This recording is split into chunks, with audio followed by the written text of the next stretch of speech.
Hey everyone, Gary here with Next Step Concealment, and today we're in the shop making a custom holster.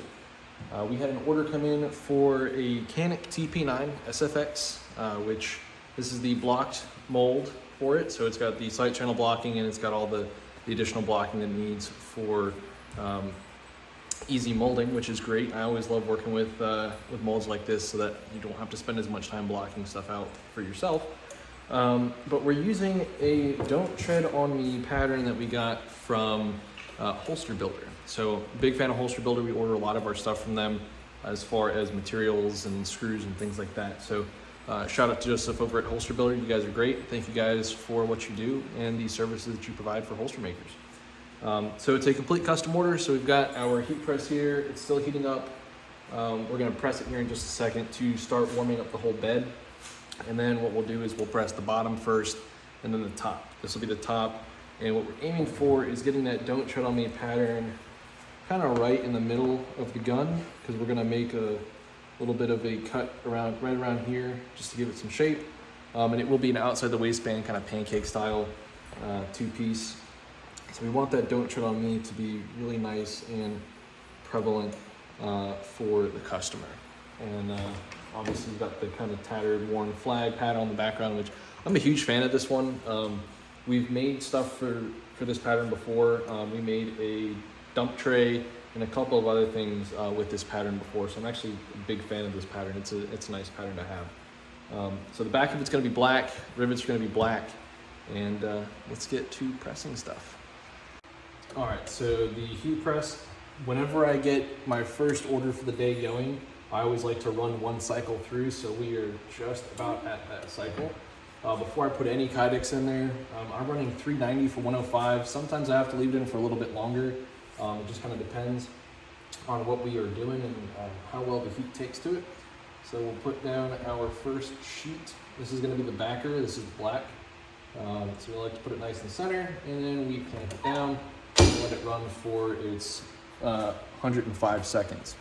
Now this is the press from CKK Industries, Knife Kids, Holstersmith, one of those two. It's the same company, just different names. I've ordered a lot of stuff from them as well. I get a lot of our blue guns and our molds and stuff like that from them, such as this one for the Canik. So the way that we're gonna set this in here is they don't want a big sweat shield all the way up to the top, so we're gonna lay it in just like this. This is an 8x12 setup here. I'm aiming, I want to get a 12x12, so that'll be the next big upgrade that we do here, aside from getting new molds and things like that for our clients. So we're going to set it kind of right here in the center. We want that barrel almost in the center line, and then we'll put down our black kydex, put this down and press it. The kydex will spill out of it just a little bit because we are using 12x12s. That's okay. It's just going to get cut off, and then we will start really working on getting the forming done once we have everything pressed. So we'll see you once everything is pressed. All right, so now that everything is molded, what I'm gonna do is I'm gonna leave the drone gun in the press, in the two press sheets, and I'm gonna use that as a way to actually mark where I want my holes to go for the belt loops, and then I'll drill it out, and then after I've got everything drilled out, I'm gonna take everything apart. The reason that I'm doing that, and I learned this actually from Faltac, so shout out to Faltac. If you drill your witness holes for your attachments first, you have spaces that you know are going to line up, and that way you don't have to sit there and go, okay, do these two pieces of shell fit together? And then also on top of that, once you have those drilled out and you take everything apart, you can then kind of rivet everything together and make your major cuts together. And then your minor cuts for, your little shield up here and things like that. So what we'll do is we will mark out all of our different holes, and I'm actually going to do that on the back here because it's a little bit easier to see since there isn't the disruptive pattern of the flag up front. This is going to be harder to see than on the back here. So we do have some great definition from this press, so I'm really excited about that. The mag release here comes up a little bit, so what we're going to do is we're going to mark everything up. We're going to kind of mark out where we're going to cut, do our drill holes, and then take everything out and kind of start cutting it together. So we'll run into a time lapse for that one.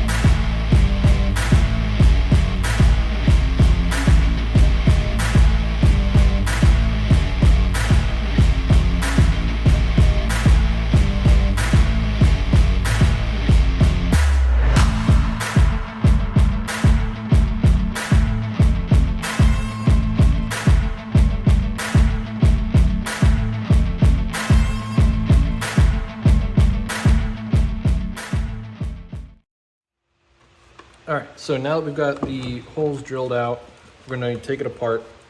And we can see all the great definition. We've got our glue gun there, our prep glue gun, all the extra bits from the drill.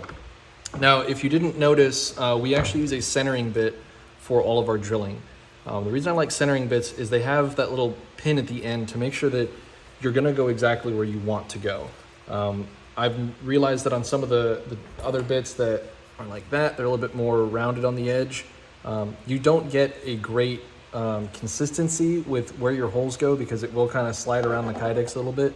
That centering bit has that indentation point to center your drill bit, and it helps a lot with dealing with regular molds or with drilling out your own sets of different things. So what we're gonna do now is we're gonna get things cut up a little bit and kind of get that first rough cut of everything and see how we're doing. So we'll see you guys over at the saw. All right, so I was stupid and I forgot to hit the record button for the trimming of the holster. One thing that I do want to mention is whenever I'm doing any sort of trimming or router work right there, I'm always wearing ear pro. They can get kind of loud and shrilly, if you will. So protecting your hearing is important. Just like shooting, you want to make sure that you're protecting your hearing. So I always wear, these are impacts. I also have walkers that I wear. I just kind of switch up whichever one I'm wearing, whichever one I grab first. So this is what we look like on the initial rough cut. I haven't made the sweep here yet, but this is kind of what we're working with. We gave ourselves a little bit of slack based off of our line, and they're not, the lines aren't, well, the cuts aren't completely straight, which is okay because we're gonna fix that up on our sander at the end and make sure that everything's nice and straight and flush and things like that. We just wanted to get that initial rough cut so that we can start making sure that everything is where it needs to be.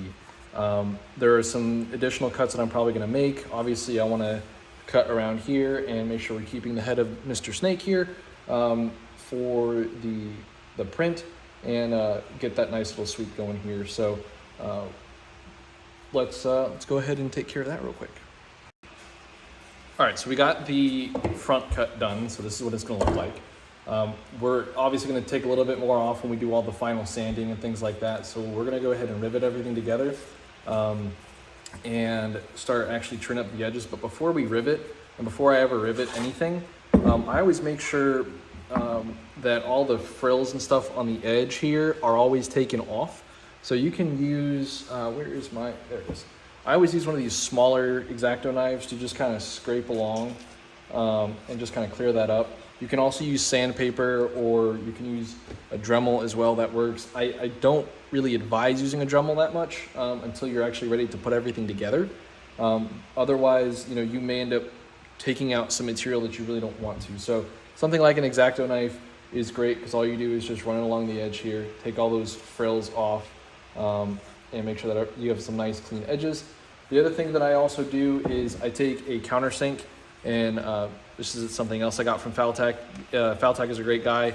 I've talked with him quite a bit about different holster things, and he's kind of my go-to guy whenever I have a question about anything holster making related, especially for custom work. I actually take a countersink and I hit the holes, each individual hole, both the front and the back. What that does is it just cleans it up and makes sure that there's no extra debris that's going to keep you from getting a nice, clean, solid press of your rivets. So I always advise doing that. It's something that we do here at Next Step. So shout out to Iggy for getting me out of that little tip. So I'm going to go ahead and clean up all these edges, and we will get this thing riveted together, and we'll see you here in just a minute. All right, so we've got everything riveted together. It's all set up. We've got our 5 rivets. There was a little bit of cleaning up I had to do on some of the rivet holes and re-true them up. Not a big deal. What I do is I just set make sure that I have at least 1 rivet in that set of however many, 4 or 5, whatever it is that we're doing. This one is 5. And I don't press that one down. I just make sure that it's actually inserted. And then I will line this up and actually set the first layer of kydex, the top layer of kydex, on the drill bit, turn it on and pull it up slowly so that it'll actually true it up, and that way it doesn't skip or wobble or anything like that. So that's just a quick little tip to make sure that everything's trued up as far as your rivet holes go. Now what we're gonna do is we're going to come over to our belt sander, get everything sanded down, make sure that our lines are nice and straight, our curves, or our edges here are a little bit more curved. I know some people like the sharp, corners. I'm not a big fan of that. I like them to be a little bit more rounded. I feel like it digs into your body a little bit less. But so far, as far as our retention, we can really get that audible click that you really want for your retention. And then it's not super hard or super easy to get it out. It's actually a fairly good retention on that. You can also see on the back here, we're gonna do a little bit more cleaning up right here. I'm gonna cut this back a little bit more. But we've got the mag release is actually covered up. I like having my mag releases covered up most of the time, especially for some of these bigger guns that have these extendo mag releases. It's a little bit easier to hit those if they're not covered. So we'll leave that covered. Obviously, if the client wants it uncovered, we will be able to do that. But I personally make them already come covered. It's just a personal thing for me. Some more of it may get taken off, but overall it'll stay covered. But so far, I'm really happy with how this has been coming out. There's obviously a couple things we still need to finish up, but we're gonna do that right now on the belt sander. Come on.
All right, really quick, guys. This is why you always wear some sort of face or eye protection.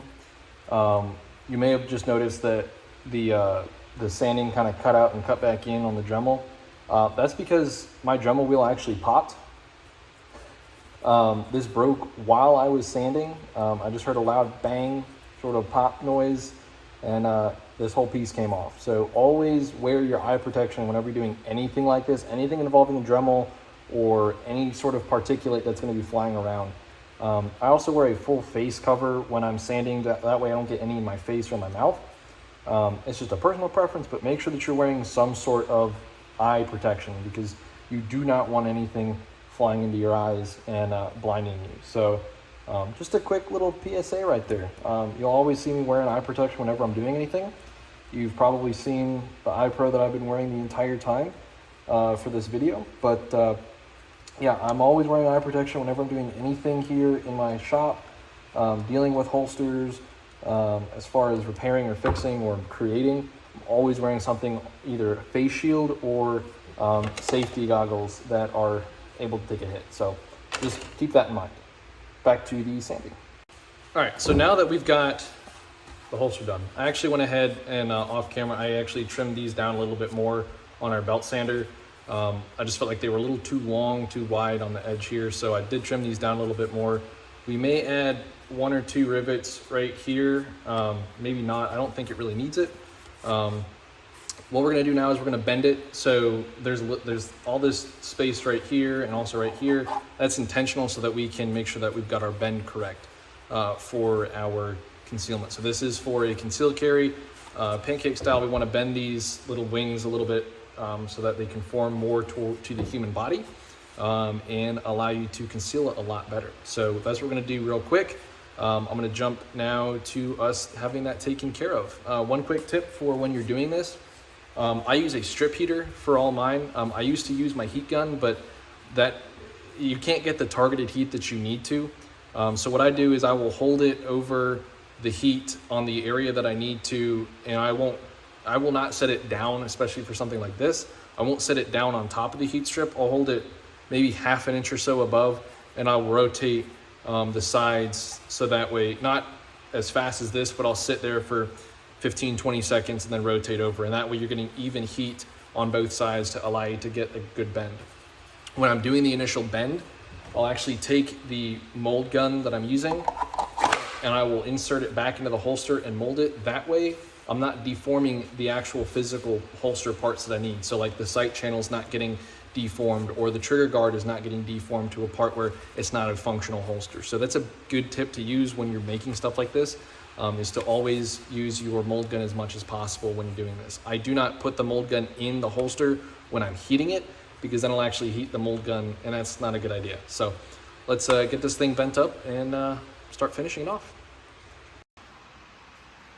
The shop dog has been sleeping almost the entire time we've been making this holster, and she is adorable.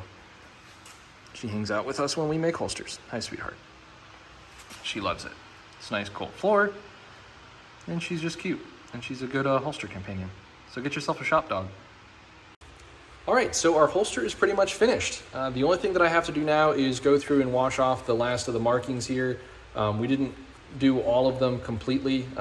Some of them just didn't seem necessary to cut all the way in there with how it's been formed. I think it formed out very well, and we did all the cuts very well. So I'm gonna go in, wash off all the excess grease pencil. We're gonna take steel wool to all the sides here and make them nice and smooth. Take out any extra, those last minute burrs that are coming off the kydex from the sanding process. The one thing that you'll notice is I did put an extra rivet right here. After we had bent out the edges here for the wings, I did notice that it did lose a little bit of the retention. So to gain that back, we just added one of the rivets. And I think that it makes the retention great. It's a nice positive click, as you can hear when it comes out, and it's a good hold when you're trying to pull it out. The one thing to also note with when you have pancake style holsters like this, when you put it on your belt and you cinch down your belt on your loops or whatever it is that you're using, traditionally your holster will tighten up a little bit more just from the tension created by the belt and the loops. So you will get a little extra retention from your holster that way, just naturally. Overall, I'm really happy with how it turned out. It didn't take us too long to make. It probably took me longer to do the video, having to redo some takes than it actually did to do the whole the holster itself. So I'm really happy with how this turned out. I'm gonna send some photos to our client after we take the photos and send it out to our Instagram as well, and our website. If you did not know, we have a website. It is nextstepconcealment.com. You can order all of our molded holsters from there, the ones that we can do on a vacuum form. You can also contact us about getting custom work done too, like this one. We have a couple of different guns that we're getting in almost every week for different molds, and also different blue guns as well. So we just got in one today while I'm making this video, and we expect to get a couple of molds in next week as well, which is great.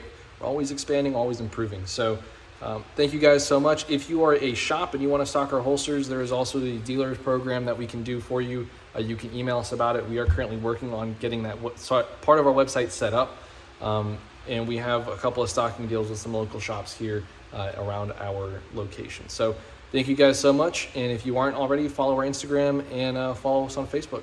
Thank you guys so much, and also on TikTok. Bye-bye.